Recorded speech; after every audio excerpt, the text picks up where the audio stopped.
Yan, pakulo lahat yan ng mga, pakulo lahat ng mga trililing, yung mga kaliwa. Saan puwersa sila.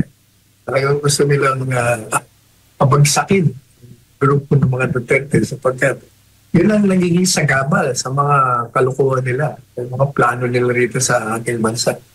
Sa gitna ng umiinit na usapin kaugnay sa imbestigasyon ng ICC laban sa kampanya kontra ilegal na droga ng nakaraang administrasyon, kinumpirma nga mismo ni Vice President Sara Duterte na kabilang siya sa mga personalidad na nais ipaaresto ng ICC. Ayon sa Vice Presidente, nabatid niyang siya ay target na rin ng ICC matapos mapansin ang paghihigpit sa kanya upang dalawin si dating Pangulong Rodrigo Duterte.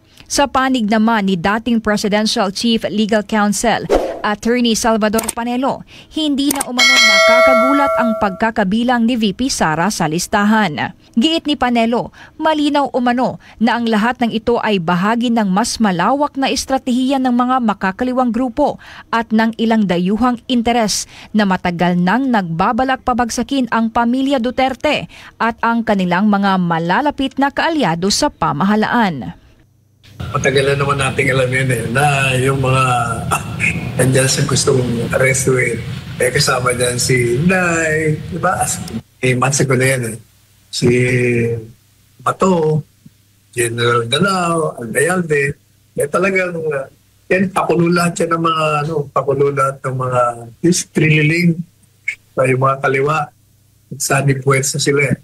Talagang gusto nilang pabagsakin grupo ng mga Duterte sapagkat yun ang nagiging sagabal sa mga kalukuhan nila, yung mga plano nila rito sa ating bansa. Yan ang katotohanan din. At wala nang bago doon.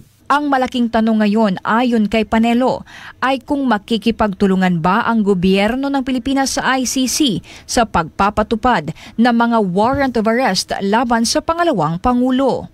Anya, hindi ito basta-basta tatanggapin ng sambayanang Pilipino, lalo na't batay sa mga survey at damdamin ng masa na nanatiling mataas ang tiwala at suporta ng publiko kay VP Sara. Isang indikasyon na maaaring magkaroon ng malawakang pagtutol sakaling ituloy ang nasabing aksyon. Harap ng mga pagtutol ng mayoriya, karamihan sa ating mga kababayan, yan ang tanong yan. Tutuloy, di ba? O kayo'y atras. Kapag kayo'y hindi umatras yan, natituloy nyo, maniwala kayo. Paghahalo ang balat sa tinulupan nyo. Sabi ni Panelo, nakasalalay sa kasalukuyang administrasyon ang magiging tugon ng Pilipinas sa ICC. Kung ito ba ay makikipagtulungan sa ICC gaya ng mga naging hakbang ng administrasyon sa pag-aresto kay dating Pangulong Duterte. Sa ngayon, wala pang opisyal na pahayag ang palasyo kaugnay sa magiging hakbang ng gobyerno sa harap ng mga lumalabas na ulat hinggil sa arrest orders ng ICC laban kay VP Sara. Kumpirmadong dadalo si Vice President Sara Duterte sa meeting de avance ng PDP laban sa Maynila, ang kaisa-isang kampanyang aktibidad ng partido na kanyang sasalihan ngayong halalan.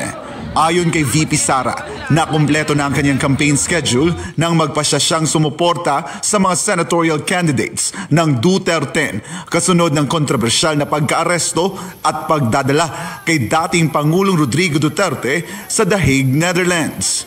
Wala pa akong schedule sa kanila except yung meeting de avance sa Manila dahil noong nag-decide ako na makampanya para sa mga senators ni President Duterte, noong dinala siya sa The Hague, tapos na yung schedule na ginawa ng PDP. Hindi na siya pwede pagbuhin dahil nakahanda na lahat ng mga tao.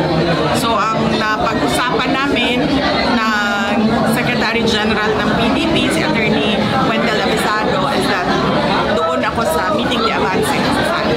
Walang tigil ang pag-iikot ni VP Sara sa iba't ibang bahagi ng bansa upang ikampanya ang Duterte na naglalatag ng matinding puwersa sa gitna ng umiigting na tensyong politikal. Nitong manakarang araw, abala siya sa pagbisita sa mga probinsya. Pinatitingkad ang suporta sa mga kandidato ng oposisyon laban sa kasalukuyang administrasyon. Samantala, matapang na sinagot ni VP Sara ang naging pahayag ng Malacanang na walang planong pagpapabagsak sa pamilya Duterte. Ang mga tao na lang magpasagutin nila at dapat na nakikita na nila ngayon kung gaano kagaling ang mga tao sa ginawa nila. Una-una sa akin, sa impeachment at sa pag-kidnap nila kay President Duterte. Tanungin nila ang mga tao, maiintindihan nila, naiintindihan ng mga tao at napapakita nila yun sa galing nila. Sa gitna ng tensyong politikal, nananatiling matatag si VP Sara. Mahigpit na nakasuporta sa kanyang ama na si dating Pangulong Duterte at sa mga kandidatong tinitindigan ang prinsipyo ng kanilang pamilya. Sa gitna ng mainit na pagtanggap ng libu-libong Dabawenyo na ganap ang makasaysayang rally ng hugpong sa Tawong Lungsod sa Bunawan, Davao City, pinangunahan ito ni Mayor Sebastian Basi Duterte na buong tapang na pinasalamatan ng mga taga-suporta at muling pinaalala ang aral na iniwan ng kanyang ama, si dating Pangulong Rodrigo Roa Duterte, na mahalin ng bayan higit pa sa lahat. Sa naturang pagkitipon, isa sa naging pahayag ni Mayor Duterte na itinuro umano ng kanyang ama ay ang mahalin ng Pilipinas, ipaglaban ang kapakanan ng mamamayan at tumindig para sa tama, habang binibigyan diin din ang diwa ng pagkakaisa at katapangan ng mga Dabawenyo. Ang kadtong ningdagan sa presidente 2016, nangutanam na sa akin, saka ko siyang kwarto. Niya, mumusta lang god. Niya anak na siya nga, unsa ka mudagan kog presidente, niya anak, sa nangutana sa nako ba. Ingon gyud ko niya, pods, tinuod lang nga, unsa may paraasa man nga mudagan ka nga ang muabot ana gubot ra sa ato ang mga kinabuhi. Una, padayon magyapon. Wa mo pod napugngan. Siguro gitan-aw lang niya pod unsa ko itubag. Mao na kani nga tao, ang amahan, klaro man gud ang baruganan. Mao nang moabot gyud ang adlaw itong nahitabo sa iya nga yang illegal na arrest. Kay tungod giinitan gyud sa kontra sa politika. Unya hanto didto iyang gibarugan ang iyang mga tinuohan sa politika.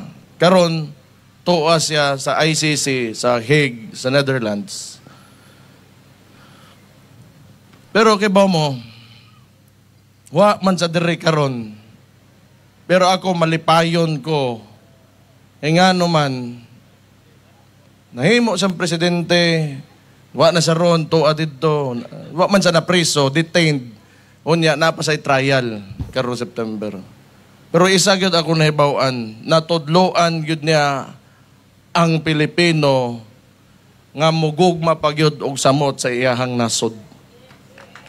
Bukod sa mga lokal na kandidato ng hugpong sa Tawong Lungsod, buong suporta rin ang ipinakita ng mga dumalo sa mga senatoriables mula sa PDP laban. Isa rin sa mga itinaas na personalidad ay si Pastor Polo Sikibuloy sa pamamagitan ng kanyang representante na kinilala bilang isa sa mga matibay na taga-suporta ng administrasyon at ng mga adhikain para sa isang bagong Pilipinas. Ang isulti mga kaigsuunan ni Pastor, number 1 niyang himuon, zero corruption. Mga kaigsuunan, ang resibo ni Pastor, ang KOJC, makita ninyo, garbo nato ang taga-Dabawenyo, taga-Mindanao, kay natukod ang pinakadakong the biggest indoor cathedral in the world, the kingdom, natukod diha mga kaigsunan sa katitipan. Kana mga kaigsunan, gikan lang na sa among gamay nga panudlanan. Natukod na mo na nga naman si Pastor dili kawatan. Gitudluan mi mga kaigsunan ni Pastor nga dili mo kawat bisang 5 libat sa among kaban mga kaigsunan. Mao na nga leadership dalo ni Pastor sa Senado.